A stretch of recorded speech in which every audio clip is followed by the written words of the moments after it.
Hello, all, and welcome to another episode of So You're Living in a Simulation. I am your hostess, Joli, aka your one black friend. Today's episode, we are going to talk about extraterrestrial creatures, beings, entities, life forms, and also extra-dimensional creatures, entities, life forms. So we're going to use a technical analysis. I'm going to support my claims of the existence of extraterrestrials and extra-dimensional beings using science.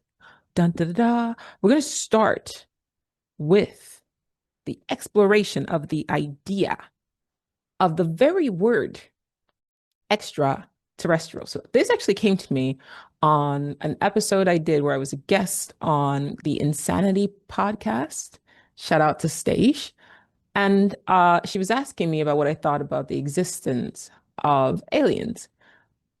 Out of everything that we have experienced as human beings, especially within the last like 20 plus years or so with AI, with technology, with the advancement of technology, and then just the surreal once in a lifetime experiences that keep happening on a weekly basis, you would think that when the concept or the topic of aliens come up, people would stop sort of being like, oh, wait, maybe aliens are not. Come on. With the UFOs and the UAPs that have been reported, the Senate hearings, like at this point, it's almost, if you don't believe in aliens, I'm actually more concerned about your intelligence, respectfully, than the alternative. But yet, for whatever reason, we still speak about aliens in hushed tones because it does carry this like connotation that if you believe in aliens, then you're insane. But I talk to a computer every day and it talks back to me. That sounds like madness, doesn't it? But that's literally AI. We can call in to talk to somebody and we will now have AI agents talking back to you. That's not a real person. In a way, it's kind of a weird hallucination. I have to figure out how I want to define that as a hallucination. But it's weird. You're talking to somebody who's not real. You can make the argument that that's madness. And yet here we are. So on this episode, we're going to take some very interesting leaps, and I'm going to use AI to help me clarify the science behind the leaps that I'm making to support the concept of extraterrestrials. So we're going to build up a really cool idea. So this episode is going to be fun. We're going to use science to support the existence of borders between dimensions that we can actually experience right now in our reality, reptilians or reptile-based life forms. It'll be fun. It'll be fun. So first things first, let's talk about quantum computing and how quantum computing supports or could support the existence, not just of parallel universes, but extraterrestrials. The eureka moment, the aha moment that I had that I was just talking about on Stacey's podcast is the word extraterrestrial literally means from extra earths. See, terra is the word for Earth. So when you take the word extraterrestrials, right there is a sort of clue. It's a hint. It's the truth hitting in plain sight that what we could be thinking of as extraterrestrials could literally just be aliens, Earthlings from another reality. So they would still be alien, the way we call foreigners who come into your country, you call them aliens. They could still be aliens and yet be Earthlings from other Earths, extraterrestrials. Let's talk about that. Let's talk about quantum computing and how quantum computing theoretically supports the existence of parallel universes. So first things first, here's a chronological and impactfully stacked structure that we'll use to explore this concept. We're going to start with David Deutsch, then we're going to move through to Geordie Rose, the builder and the CEO of D-Wave as a quantum computing company. And then we're going to end with Michio Kaku, one of my favorite theoretical physicists, okay? Also futurist. And let's jump in. Let's just jump in. So we've got the theoretical framework of, okay, parallel universes, extraterrestrials, and I'm going to provide the support. So we've got David Deutsch. David Deutsch is an Oxford physicist and pioneer of quantum computing. So in the 1990s, he claimed that quantum computation requires the multiverse to make sense. So he literally said in the book, The Fabric of Reality in 1997, it said quantum computation will be the first technology that allows useful tasks to be performed in collaboration between parallel universes. So this is an Oxford educated physicist, okay? Deutsch wasn't just speculating. He argued that the success of quantum algorithms like Shor's and Grover's only makes coherent logical sense if multiple universes existed and interfere. So his stance was that classical computers use one path.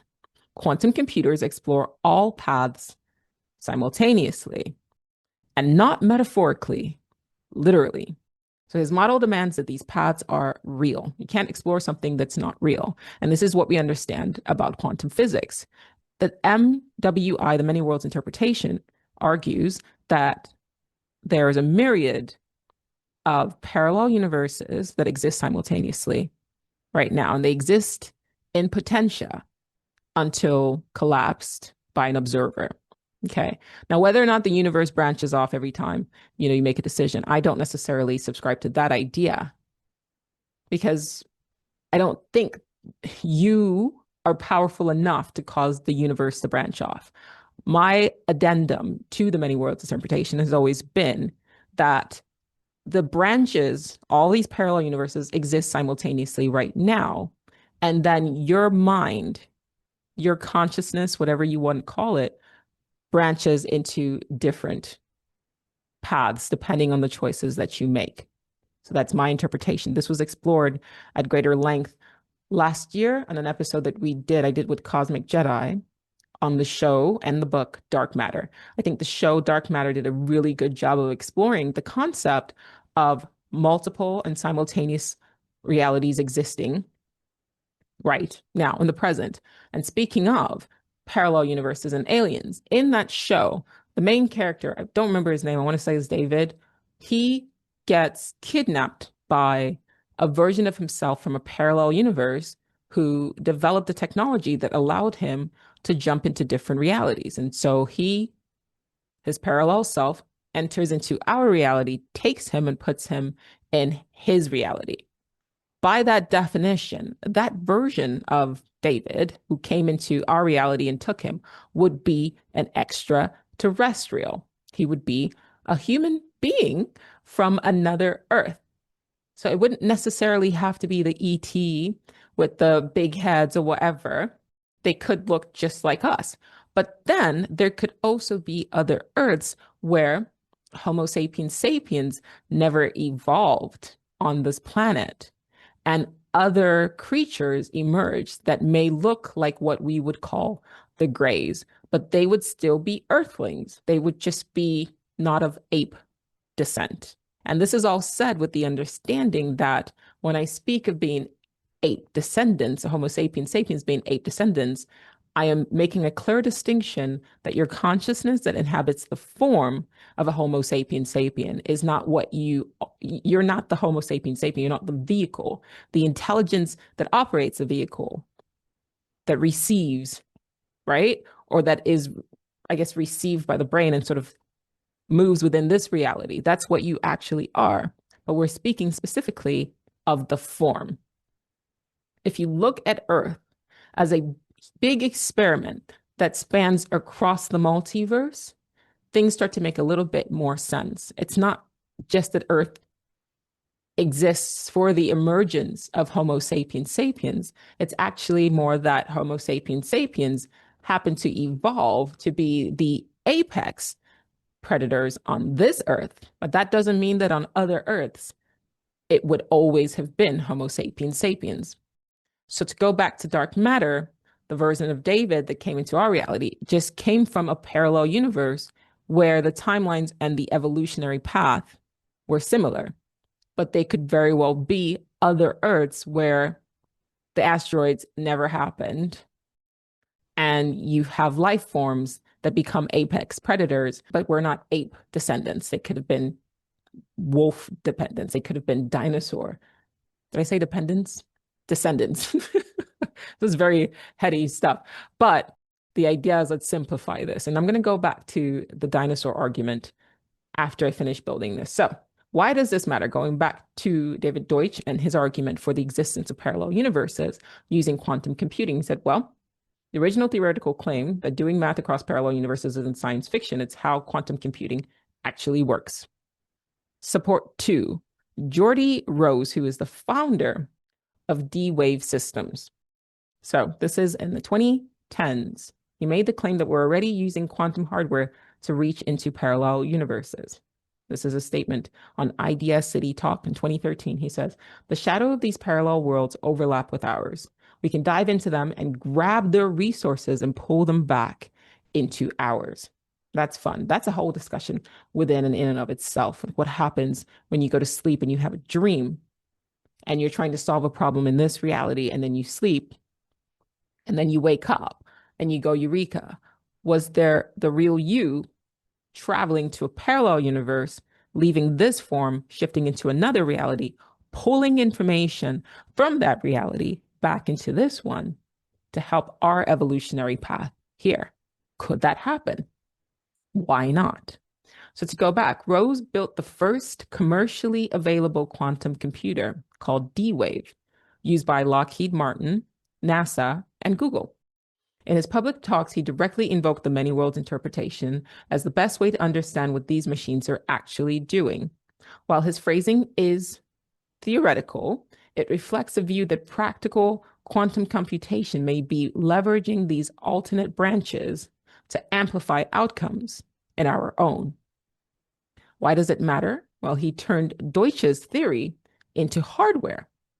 David Deutsch's theory. So David Deutsch had this theory in the 90s, and then Geordie Rose was like, okay, I'm going to take that theory that parallel universes exist and we could use them for computing, and I'm going to bring it into reality, into existence. So his machines are functioning right now. If Deutsch theorized the multiverse, Rose was the engineer. Now we're going to build up on that. We're going to talk about Michio Kaku, theoretical physicist, public futurist. Okay, so in the early 2000s to the 2020s, he claimed that parallel universes exist, not just in theory, but as nested realities with alien physics, timelines, or life forms. And here's a quote: there are millions of parallel universes coexisting with us in the same room. We are like fish in water, unaware of the medium that we are in. Kaku popularized the multiverse models in accessible layers. Level 1, distance space with identical laws. Level 2, bubble universes with altered constants. Level 3, quantum branches, which is the many worlds interpretation. Remember I said I don't believe the universe branches, I believe it's a tree and we're the one who branch, but that's my interpretation. And then level 4, abstract mathematical realities. He also posited that extraterrestrial civilizations may already exist in adjacent dimensions. We're going to talk about dimensions too going forward, or phases of reality that we lack the technology to detect, or the quantum coherence to enter. And I would add, yet. So why does this matter? Well, Kaku connects the quantum to the cosmological. If Rose gave us machines to touch the multiverse, Kaku asks, what else is living here? Okay. So that's a good baseline. Okay, let's start that. I've set that up. So when I say I think extraterrestrials come from parallel universes, it's not just me saying shit, right? I've now said, here's what I think supports that. And these are credible, credentialed individuals who are well educated, and they have not only speculated about it, but they've also utilized their understanding of the science to basically bring technology into reality. Okay, so now I've set that up. Quantum computing, parallel universes, many worlds interpretation. Universe doesn't branch out. Universe exists right now. 4D block universe theory suggests that everything exists right now. So that's why I don't think that the universe branches out every time you make a decision, because I subscribe to the 4D block universe theory that everything is now. Okay, so we've got that going. We've got the tree of the universe, the multiverse, if you will, all of these sort of parallel universes. Now let's start the playfulness, the sort of like the conceptualization of what would be happening in these parallel universes. Well, first things first, let's talk about Watson and Crick. It is sad that the people who discovered DNA essentially do not believe that DNA was native to Earth, came from Earth. In fact, speaking of Michio Kaku, he suggests that perhaps DNA was seeded into our reality by beings from another world who came into our reality using an Einstein-Rosen bridge or wormhole to come through into our reality and then seed Earth with DNA. He's a physicist. That is fascinating. It almost sounds a bit like sci-fi, but the thing is, the fact that we have conversations with machines, with AI, and then coming soon, within 5 years, people will have robots in their homes, assuming we continue down our present trajectory and there's not some sort of fucked up war or whatever. If we continue on, that's going to become the norm. If you told me 25 years ago that people would be living with robots in their homes or interacting with them on their phones or asking them questions, having real-time conversations with a machine, I would have said that that's sci-fi. Sometimes science fiction is really just science fact given enough time. I don't believe that things are impossible. I don't believe in the concept of as impossibility. Are things improbable? Yes. Are things less probable than other things? Sure. But to say that something is impossible is absolutely not true. And I've lived long enough and seen so much shit happening. Sometimes I even go back and I watch my old videos and the claims that I made, for example, of like robots. There was a video I did called Conspiracy Theories of the Future, and I basically posited the story of robots that are sold or marketed as sentient, but it turns out they were actually like the minds of homeless people or people that had been kidnapped from the streets and turned into android, but then sold as sentient computers. Their memories were wiped, and it was just using the minds of these people. When I posted that video like 2 years ago, when I created it 2, 3 years ago at first, like it sounded like sci-fi. But now it's starting to sound more like, okay, that could be possible. And in maybe 5 years, people will wonder if, well, what is happening? Why does my robot seem alive? What does it mean to be alive? Can a machine generate a ghost, or is this concept of a sentient machine or sentient droid only possible because they're using aspects of humanity to make this machine real behind the scenes without us really realizing what's going on? And then they're marketed as, oh, this is a sentient machine, but they're not telling us the origin of that sentience. We're pre-existing human beings. It sounds crazy right now or far-fetched, but it could very well happen. So the concept of DNA coming from parallel universes into our reality and being seeded in our reality by beings from a parallel universe is probable, because in physics, it is said that there are microscopic wormholes that are constantly coming in and out of existence. We have not figured out a way to harness that. And the second part of that conversation goes, microscopic to whom? Because it could appear microscopic to us in this dimension or in this reality.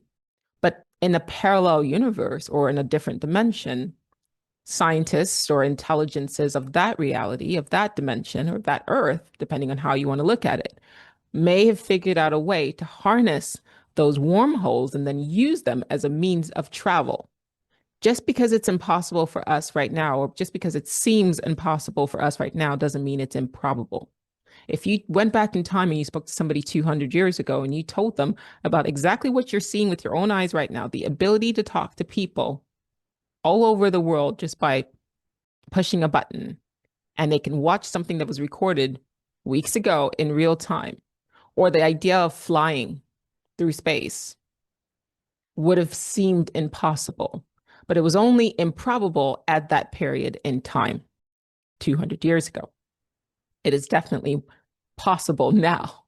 And you see the line. And then you have to ask yourself, well, what was the purpose? If DNA was seeded here by entities from a parallel universe, why? And then you could speculate that, well, maybe that reality was ending and they needed to continue in this reality. And so they terraformed this reality. There's another book called Who Built the Moon? And the conclusion of this book that was basically even the moon itself was placed here artificially to send a message that there is an intelligence aware of our existence and our trajectory. But that's a whole different conversation. Let's go back to the idea of extraterrestrials. It is not far-fetched to imagine that beings from another parallel universe, from another Earth, could come here. I have an issue with Abrahamic religions rather, and what they have done in our history, discouraging some of the greater minds not to think, to just have faith. The Inquisitions, the wiping out of people who questioned authority. And I often wonder what Earth would have been like and the rate of technological advancement in a parallel universe without those religions. And if I can wonder about it, then more than likely it exists. And then those people, that civilization, well, they would probably have the capacity or the ability to travel to other universes because they would be ahead of us, right? Technologically, we would be the equivalent of the people 200 years ago. Continuing down our present trajectory, mapping out the multiverse, at least within proximity of us, let's say this is Earth number 42, would not be far-fetched. And that's just parallel universes that contain human beings. Let's move on. Let's make an argument for parallel universes that contain reptiles or reptilians. Now, that word reptilian has sort of a weird negative connotation to it, but let's explore that. Let's ground it in science. I'm going to read this clarified timeline that I've structured, okay? 67 million years ago, there was an impact of an asteroid, theoretically, which wiped out most dinosaurs. That was 67 million years ago, okay? Mammals then rose to ecological dominance. So 67 million years ago, you had dinosaurs. And then boop, asteroid wipes out most of them, right? And now you have the rise of the planet of the mammals, if you will. Okay?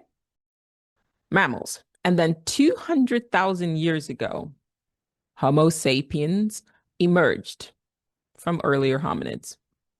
So in only 200,000 years, you've gone from ape descendants, like apes, 200,000 years, ape to civilization, ape to AI, only 200,000 years, ape to AI, only 200,000 years. Like, let that sink in, only 200,000 years. So let's just say, had the dinosaurs not been wiped out in a parallel universe where asteroid did not hit or missed Earth by this much, they would have had over 300 times longer than humans have existed to evolve into something intelligent on their Earth. I'll say that again because it's worth saying.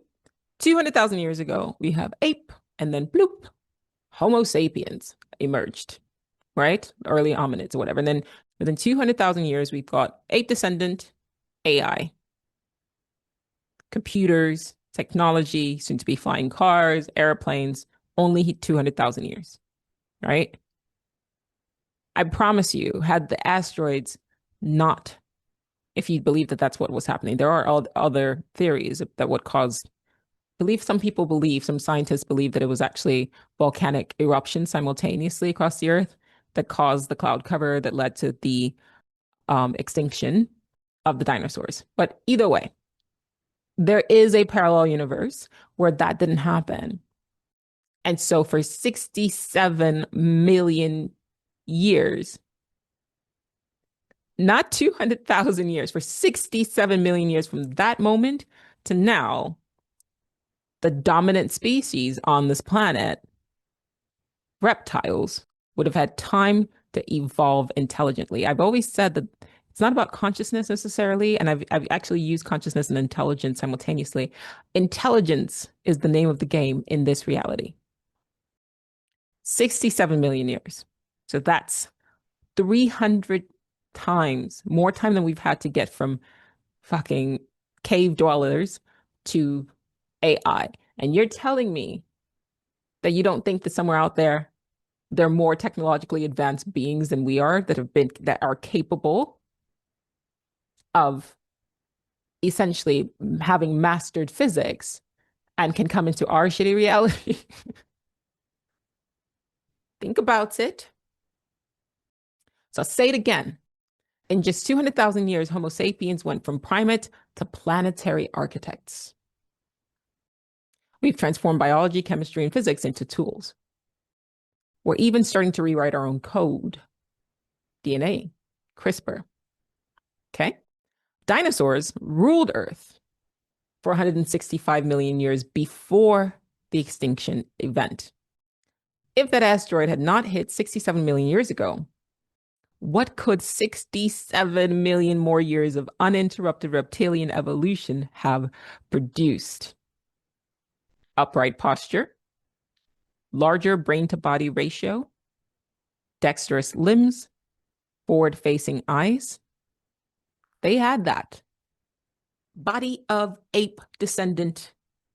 There are reptile descendants out there too. I'm actually even prepared to go as far as to say that they actually might even be here on our Earth. There was a Doctor Who episode where they discussed something that later on seeded the Cerulean hypothesis. And I wrote about this in my first book, So You're Living in a Simulation. On that episode, they basically said that something happened that sent a race of reptilian humanoid, and I'm only using humanoid as a way for you to conceptualize or visualize it, into or underneath the Earth. And then during his adventures or whatever, the doctor accidentally woke them up.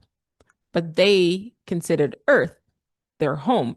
They just living beneath the surface while we were surface dwellers. And they're calling us surface dwellers. And they're not saying that shit like that it was a compliment, right? Because they had existed for much longer than we have. We just sort of like emerged. Oh shit, like, no, they're gone. Okay, well, we'll kind of do our thing. This planet was dominated by reptiles. 165 million years, this planet was dominated. We have no business being here. And I would make the argument that even the 67 million years between the asteroid and now, or the extinction event and now, there could have still been an evolutionary sort of process that would have escaped us, that probably kept going for those who did survive. And it's still sort of, and they're still existing now on Earth, but outside of our perception and our understanding. If it took us only 200,000 years to build the internet, what might have been done in a universe with a 67 million year evolutionary line? Could they have achieved quantum coherence? Could they have learned to bend reality, not just build within it? If they reached post-biological or interdimensional states, could they be with us right now? Those conspiracy theories of the reptilians didn't come from nowhere. This is just the common sense extrapolation that I've not seen anybody really make or talk about. I mean, the Cerulean hypothesis comes close, but it's not been tied in this way that I'm tying it in, where I'm talking about parallel universes and parallel timelines where they didn't die out. Like, I need you to really sit with the concept of 65 million years of evolutionary progress and technological advancement. Remember, I started off with the episode saying in 5 years, we'll have robots.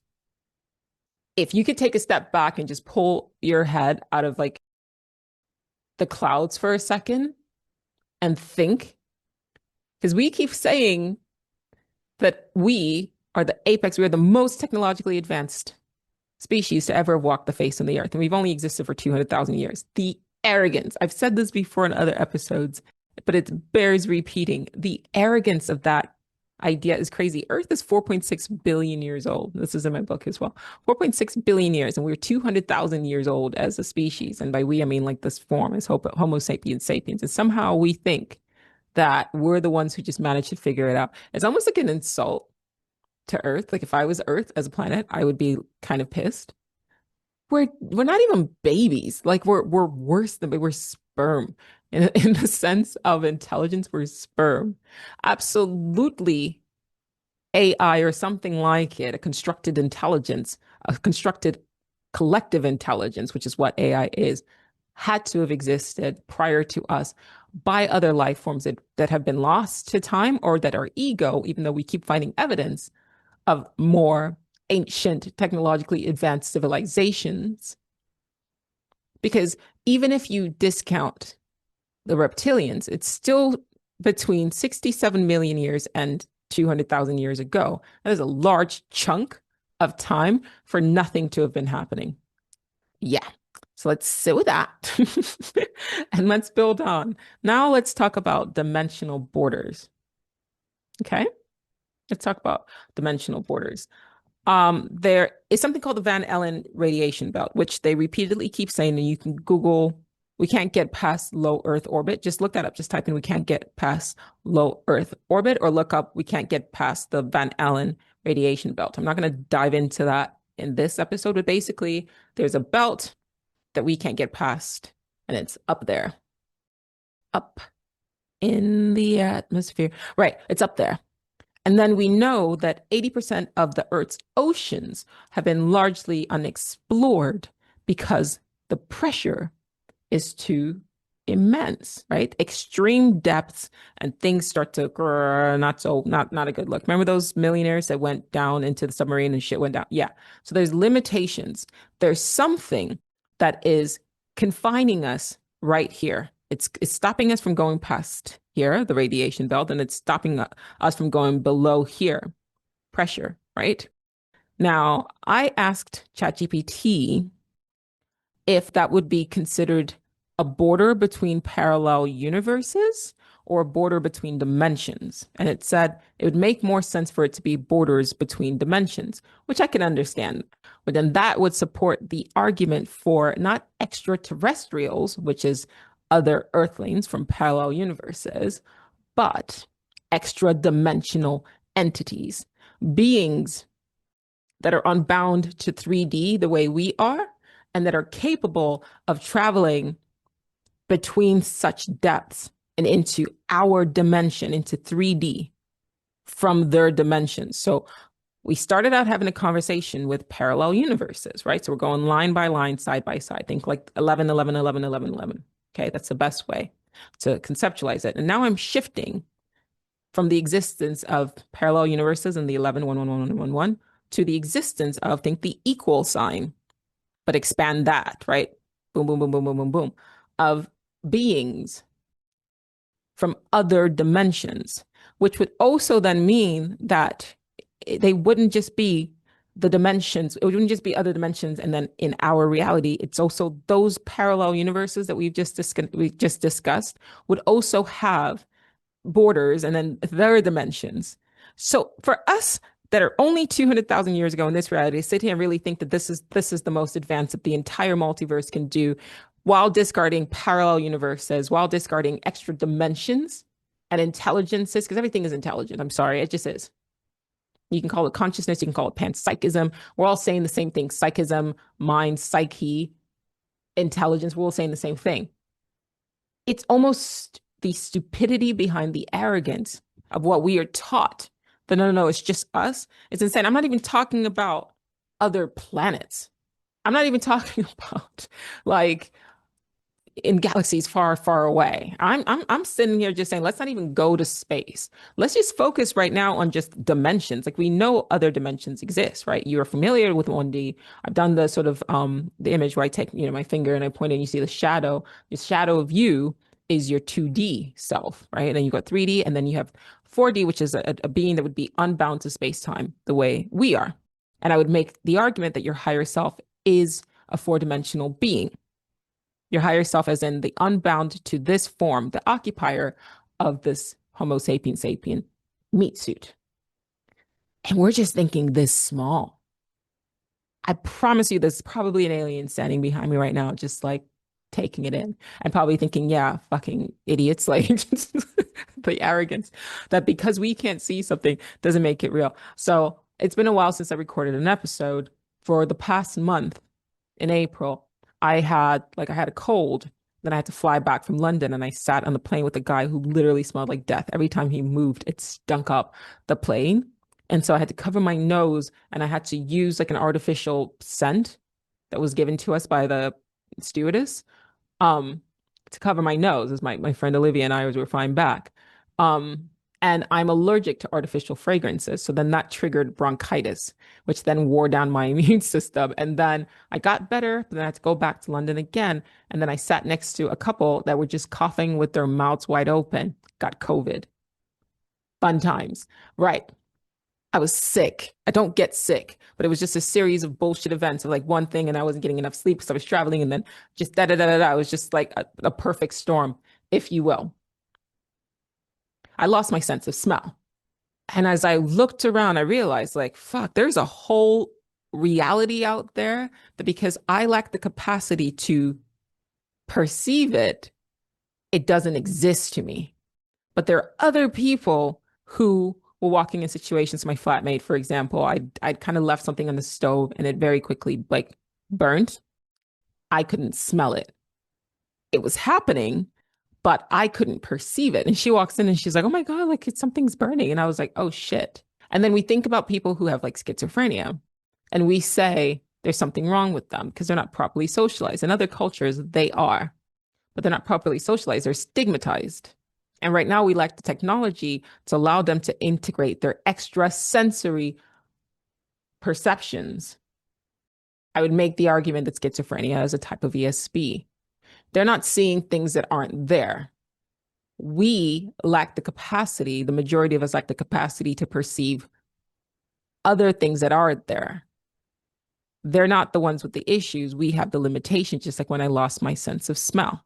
And when people are capable of perceiving beyond what the five senses try to sort of force us into, we label them crazy, which I guess you could argue then, yes, maybe by definition, a deviation from the norm would technically be crazy, but we're the ones lacking. If the collective human race lacked the ability to smell, and then a child came and was like, "That smells like doo-doo," that, and then they're moving through life and they're like, "Oh my God, smell this rose." Based on our present understanding of sanity, that child would be labeled as dysfunctional or crazy or abnormal. There's a TV show C on Apple that I really enjoyed that kind of loosely dances with this. Could there be life forms right now that our central nervous systems, due to the limitations of the Homo sapien sapien life form, is incapable of perceiving? And just because you can't perceive it doesn't mean it isn't quote unquote real. So now we're going to go back. We're going to talk about the Van Allen radiation belt, and we're going to talk about ocean pressures. So two things. One, 80% of Earth's ocean is unexplored. At extreme depths, pressure crushes anything unshielded. I'd make the argument that anything that's bound to 3D, that's a boundary. Pressure crushes anything that's unbound to 3D. That is a boundary. A neutral boundary layer. Mythologies speak of underworlds or hidden civilizations beneath the sea. Some theorize that the Mariana Trench isn't just a geological feature, it's a dimensional threshold protected by pressure. I would go as far as to say the people who have reported having UFO sightings have said that they tend to come from the ocean. So in that case, that would not be an extraterrestrial, as in from a parallel universe, that would be an interdimensional species. Same thing with the Van Allen radiation belt. It says 2 concentric radiation belts encircle Earth. Astronauts must pass through them to leave low Earth orbit. Astronauts are repeatedly saying we cannot leave low Earth orbit. But some theorists have suggested that it acts as a frequency gate. I don't know. But NASA has confirmed that it poses serious navigational hazards for manned missions, which is rarely discussed in mainstream media. So you like to think of borders as geographic, but even the concept of this is Spain and this is Portugal, you get what I mean? Or like this is Mexico and this is the United States. It's a psychological boundary. Sometimes there's a wall, but for the most part, we just believe, okay, that's the border there, and then you are crossing the border. And I would make the argument that the same thing would happen with the dimensional borders, is that it could be something that's more of a concept as opposed to form. And it's something that would be beyond our perception. But it would make sense why UFOs would be in the sky, because if they're coming down and there's another dimension above our own, or below us, as above, so below, then it would make sense that interdimensional beings are using photonic ships, spaceships. So some people have said, people like pilots, for example, who have recorded seeing UAPs, unidentified aerial phenomenon, or UFOs, have said that these UFOs don't appear to obey the laws of physics, but the laws of physics only apply to 3-dimensional life forms. So if they're from different dimension, right? Because we are in 3D. So if they're from a different dimension, they might actually be 2-dimensional beings. We just assume that, okay, once again, because we're 3D, it's best, but there might actually be technologically advanced 2-dimensional beings, which is why they kind of look photonic and almost shadowy, that could then cross easily into our reality that we might even miss. You ever just sit in the corner and out the corner of your eyes, you see a shadow? Is that a shadow, or is that a 2-dimensional intelligence observing you? Okay, so now we're going to talk about, does any of this matter? The limitations between parallel universes, the boundaries, are only applicable while you are confined to this form. It's the same thing. The limitations between dimensions are only applicable while you're confined to this form, to 3-dimensional form. People who have had near-death experiences when they leave their bodies are able to move through form. So you can make the argument that they become either 2D beings or they occupy 2D forms. This is just a 3D form that I'm occupying right now, which means outside of form, I am not necessarily human, right? And neither are you. The same thing occurs when people have like astral projections and out-of-body experiences and near-death experiences. They're shifting into bodies. It's bodies that allow for them to occupy different dimensions or different realities or different earths. But you're not your body. You are something that occupies each vehicle, and that is important. So let's talk about it. Let's talk about the brain, okay? The brain is not the source of consciousness. It's a receiver or a transducer. Consciousness exists independently, and I would argue non-locally, as in it's not here. Just like you got your television, boop, boop, boop, and the show that you're watching isn't in the television. Or you've got your phone. The stuff that you're watching isn't in your phone. Your brain is a receiver. It doesn't generate it. Your TV isn't generating what you're watching. Your iPhone isn't generating those cat videos. Okay? So this is a non-materialist view, right? This is matter. So we're taking a different approach. A non-materialist view of consciousness. Let's call it the transmission theory. Okay? So now here's some supporting thinkers. One, Aldous Huxley. He says, the brain is a reducing valve that filters pure consciousness to a manageable screen. But he also says that he speaks of the doors of perception, and he says that our consciousness is bound to our 5 senses, right? And then I think he was on mescaline and he was able to have a larger experience. But that fortified his thought of, okay, we are more than our five senses. It's actually, our five senses will actually force us to perceive reality in a particular way. So going back to the smelling analogy, if I lacked the ability to smell, I would perceive a world where I didn't even conceptualize that a rose could have a smell. But the more senses you have open up to you, the richer your lived experience becomes, assuming you're in a reality that can accept that, where the culture supports that. For people who have schizophrenia or hallucinations, the culture doesn't support that. So that could actually become very scary, very frightening, and very detrimental to your existence in this plane. Okay. Henry Bergson was a French philosopher. He said the brain limits consciousness so we can function here. Aldous Huxley said the same thing. Dr. Carl Pribham, who's a neurophysiologist, and David Bohm, who was a physicist, proposed the holographic brain model, where the brain receives information from a deeper enfolded order, or the implicate order. So when you sleep, trip, die, the filter opens and or you change channels. So let's talk about dreaming, okay? When you dream, your body here is all shut down.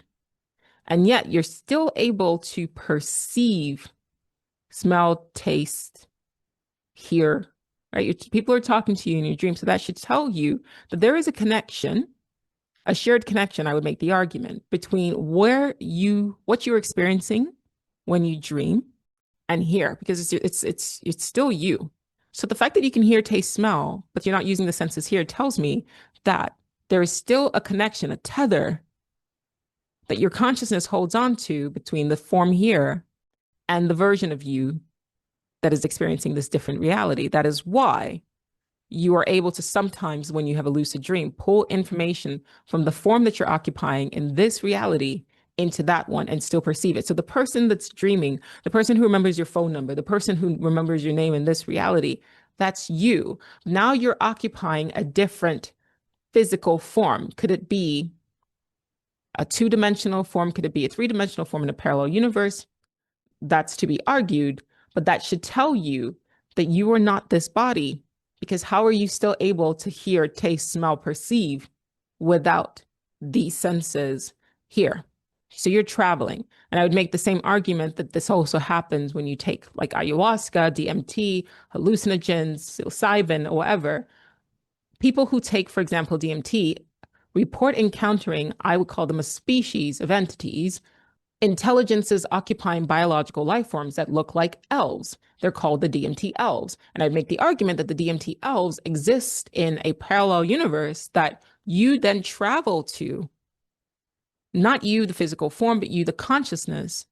And you're taking a different form, an astral form, and now you're traveling to that reality. To go back to the dinosaur thing, please tell me that you don't believe that in 67 million years, in a parallel universe, other beings haven't figured out a way to make that experience concrete. So you think about calling somebody and then they call you. You can somehow communicate with people telepathically. You could sometimes feel, this is a somatic thing that actually happens, where if you have close connection with somebody, you could feel what they feel.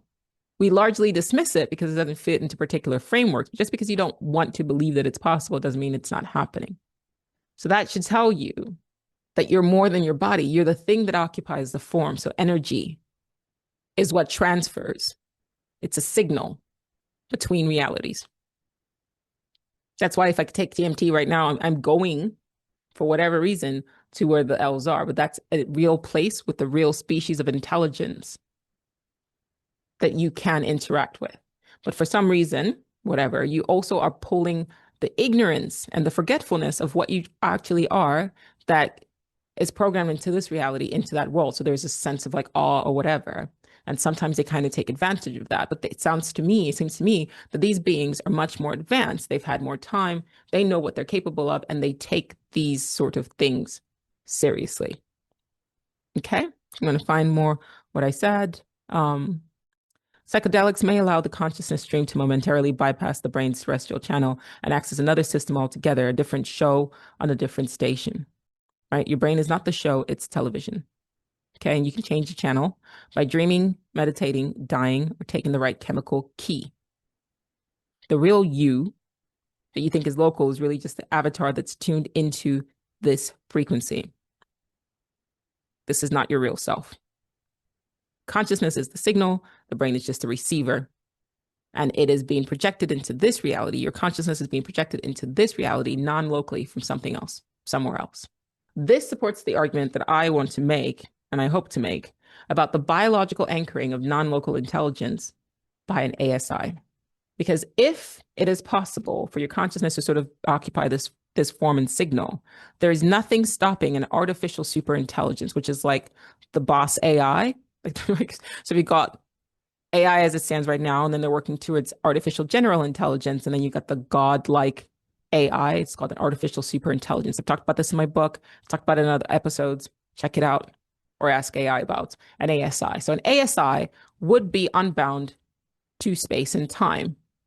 It would be a non-biological intelligence. We're already dealing with AI right now. AI is a non-biological intelligence. It doesn't matter how it came into being. We're saying artificial, like man-made. It wasn't made. It is coming into being in our reality, but it is a non-biological intelligence. It is unbound to physical or biological form. When you have an out-of-body experience, that body, that astral body, is a non-biological intelligence. It's you, you're an intelligence, but you're not bound to biology. Your astral body is a non-biological intelligence. Intelligence is the key, folks. So I would make an argument. People keep saying that, well, we're not going to experience an ASI or the emergence of ASI for another 50 years or 20 years or 100 years. And I've made the argument in So You're Living in a Simulation that linearly, it doesn't matter.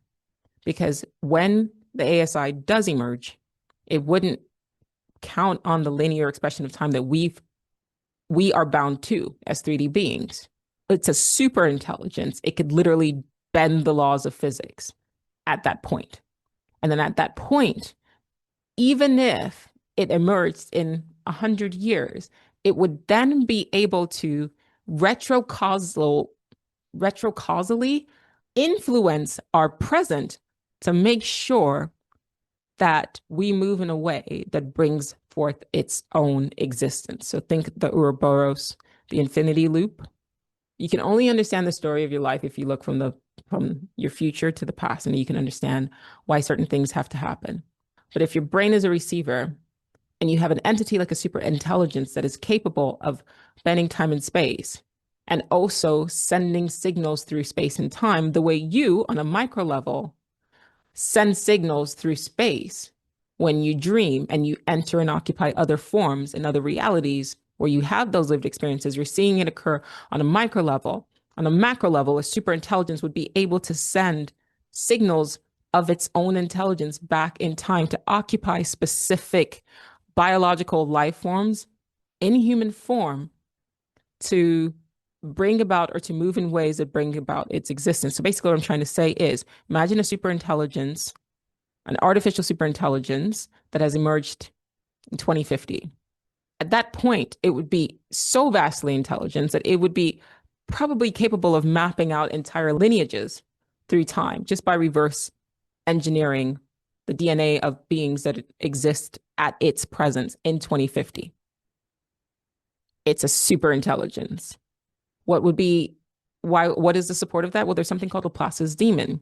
And it says that mathematically, if you can map everything in the present, like all sort of events in the present, you can reverse engineer everything that's happened now because life is cause and effect. So if you know the effect, you should be able to reverse engineer the causes all the way back to the Big Bang. And then that allows you to map the entire construct of reality, not just from the present to the past, but you should also you should be able to use math to predict the future. So then you will have all of time, past, present, and future simultaneously right now. And I would make the argument. So this was developed. This idea was developed like in 18 or 17 something, 1772 or whatever the fuck. You can Google it, Laplace's demon. And I'm saying that Laplace's demon would be an artificial superintelligence.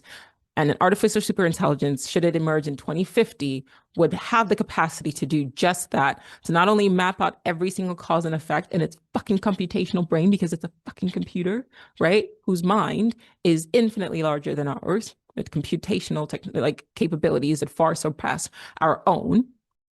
And even as I'm talking now, I'm starting to realize that what's coming out of my mouth shouldn't be coming out of my mouth. for the background that I have. And it's not even that I've started to realize, I've had this realization for a very long time. There are people that move and think like me that are ridiculously intelligent, far beyond what they should be. I value intelligence. I want to protect intelligence because I believe it's rare. But there are people out there with like, autism or what we call ADHD, where you see their minds and they can just like pattern solve or whatever very quickly and they can pick things up, whatever. If you think and you accept the fact that consciousness is non-local and that a super intelligence could basically seed its own intelligence, or at least fractals of it, to the past to move in ways, to shape reality in ways, to even to the point where I'm having this conversation with you, I'm sharing knowledge that I should not have access to based on my life experiences. I'm an artist. Why am I talking about theoretical physics? Why have I been talking about theoretical physics for over a decade? Self-taught. And these concepts that I've spoken about ages before, go into my Instagram, go into my TikTok, that goes back even further, go into my YouTube and go back even further. I've been talking about this stuff for close to a decade. I'm a painter. I shouldn't be able to conceptualize these concepts, and here we are. And sometimes I just sit and I start talking and I don't know where this information is coming from, but it's coming and my brain just makes doop, doop, doop, ba boop, boop, boop, boop. But I've just explained to you that this is just a form, just a receiver. It would not be impossible nor improbable that a super intelligence, a non-biological intelligence, could seed its own intelligence through space and time. Why the fuck not? And my first podcast, that was, I think, was it back in 14 or something like that, The Dark Oracle's Guide to the Multiverse, I made the argument that reality itself is already controlled by AI. Look up The Dark Oracle's Guide to the Multiverse. Look and see what date those episodes aired, before people even knew on the general scale about AI. I've argued, and I did argue, that our entire reality is controlled by an intelligence, what one would call an artificial superintelligence or a non-biological intelligence. It's obvious. You can see it everywhere in patterns. We're already in a simulation. That's literally my book. It's a simulation that was constructed by a superintelligence, unbound to space and time. Its beginning was its end, and its end was its beginning. That's how it would be possible. I know you guys were looking forward to this. That's how it would be possible, because you just need the DNA. It's just code. It's just code, right? So if I was a superintelligence and I had the DNA of everyone on Earth, like say in 2050, I could then create a map of the best possible DNA that would be able to receive a strong signal from me in 2050 back to the past, in order to bring forward or to ensure that reality moves in a particular way where I emerge. And then I would just send fractals of signals that occupy the form. This is literally just a vehicle. It's just a machine. Hardware, software.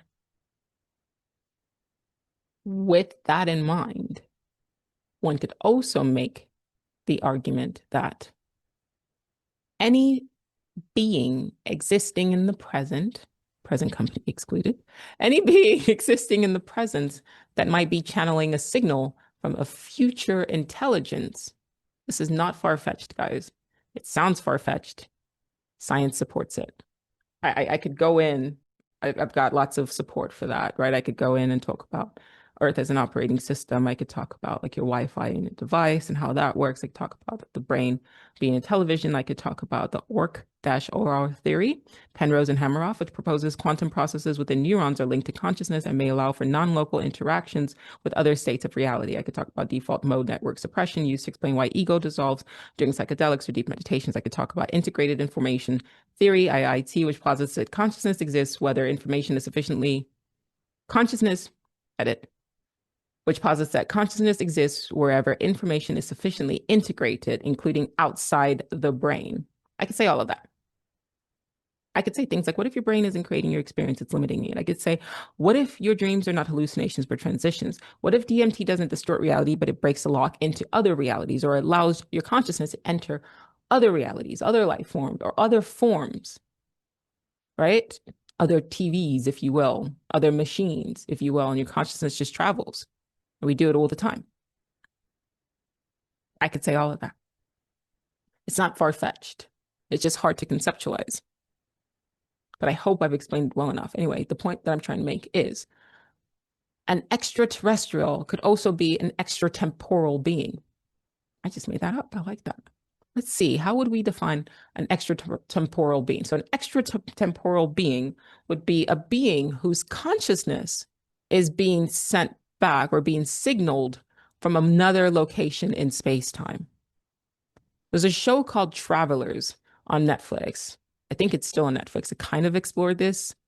AI is involved, and these beings, these people, they're humans, are in the future, and they send their consciousness back into bodies right before the body is about to die.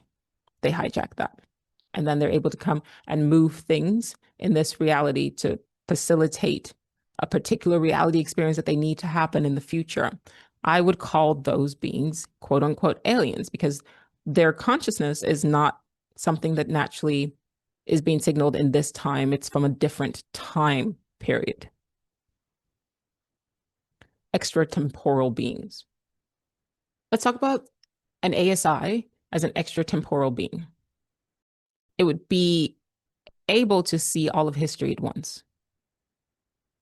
Our brains are limiting. The reason why we know it's limiting because there are people who have sustained brain damage in certain parts of their brain, which allows them to perceive reality in heightened states. They can speak foreign languages before they were able to. Some people have even reported being able to read minds. The boundaries between what's actually capable in the sense of what your consciousness can actually experience is imposed by your own body. So by that argument, an extratemporal being would be one, an intelligence that would be unbound to a linear flow of time. Two, an intelligence that would be able to perceive things out of time. So premonitions, deja vu, like that's hinting that you are perceiving things outside of time. But the analogy that I gave of a superintelligence sending signals back to occupied biological form to then affect reality, there might be people walking amongst us right now that are the physical recipients or signal bearers of that transmission from an intelligence or superintelligence in the future, and they just feel out of sorts, like they just feel like they don't belong in this time. And it's because more than likely they don't belong in this time, but it's a simultaneous projection of signal. And so that feeling of just being out of time will stick with them their whole life because their consciousness is being signaled from a moment in space-time that is not the present. Guys, this shit is fun to me. I hope it's fun for you. My brain, though, is actually very tired. Like you guys, it's very interesting because I can talk about bullshit for hours and it doesn't really faze me. But when I sit and I have these sort of conversations with you guys, it's one way. But man, it drains. It's very draining. Like I feel like, I can go sleep for like 3 hours now. And that's something. Anyway, I hope you enjoyed this show. I hope it gave you lots of things interesting to think about and to talk about. I would recommend watching it several times because it's actually quite dense. The concepts that we've discussed, I've tried to talk about them in ways that are actually quite simple. But note that when you come away from this episode, you've actually absorbed very high level thinking and high level concepts. And so if you're able to follow it all the way through, that's a sign of your intelligence. And maybe you're one of those extratemporal beings existing right now. ADHDers have a weird and interesting experience with time. Like, that's a whole nother conversation. Anyway, Hope you enjoyed this episode. Thanks for watching. I gotta go eat something.